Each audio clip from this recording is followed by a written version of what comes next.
I'm a professional organizer and I'm moving.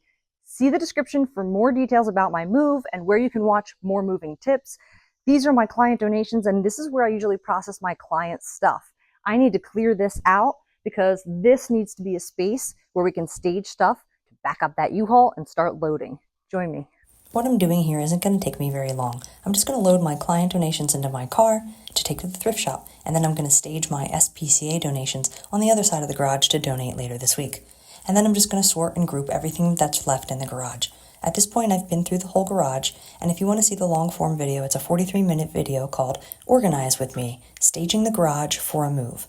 In that video, you can watch me clear the whole other side of the garage and make decisions on what stays and what goes.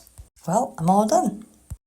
Getting packed up at the very end, staying behind for the landlord, getting packed up this weekend and going into the new garage, packing station and empty boxes, and everything we don't want.